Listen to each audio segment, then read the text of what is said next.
If you've been playing Overwatch's competitive mode for a while, at some point your friends have probably forced you to play Mercy or some other support hero, and it's pretty easy to say that supports like Mercy don't require any skill to play, because with Mercy you don't even need to aim. And so you know what you clicked on the video for, so let's just get into it. Keep in mind that I barely have any idea what I'm talking about, and everything I say is probably wrong.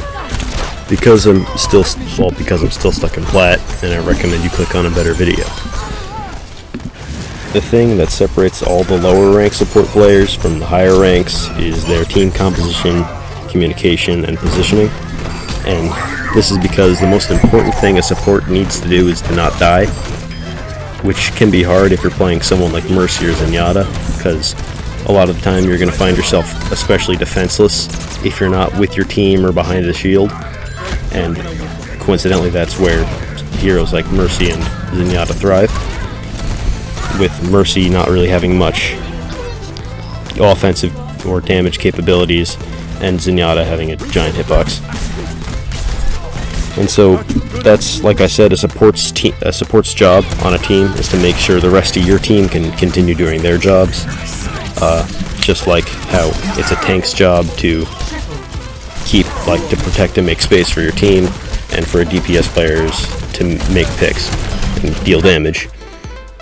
For this reason, support players need to be good with positioning, and that's why support picks are extremely valuable during any team fight, and also why I believe exceptionally good support players can carry just as much as any DPS player. To be effective as a support player, you need to put yourself in a position that makes it so that you could do your job as best as possible without dying, and a lot of the time that means sticking with the team. And naturally, this optimal position, it varies wildly depending on which hero you're playing at the time. Just like how Baptiste and Zenyatta and Moira can all adequately deal damage and fend for themselves, while, like I said, Mercy's pretty defenseless. The most optimal positioning for whatever hero you're playing is very dependent on the map and team comp that you're using. So it's something that you should probably just look to be mindful of in the future when you're playing, and if you're keeping in mind, you'll pretty quickly learn what's effective and what's not. One of the most important things to learn when playing comp is how to put together a proper team comp.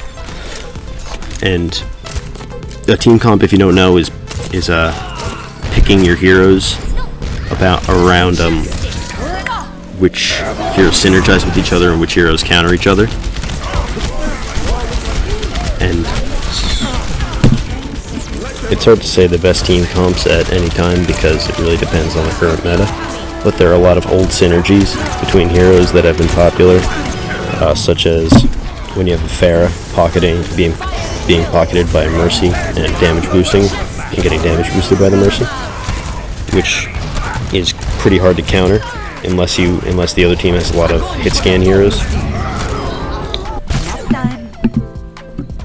Most of the support heroes in Overwatch have a lot of distinguishable weaknesses, and so being flexible and being able to play multiple support heroes to avoid being countered is very helpful when trying to climb a SAR. Alright, thanks for watching.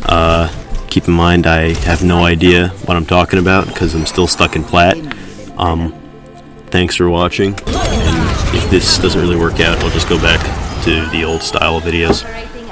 MB.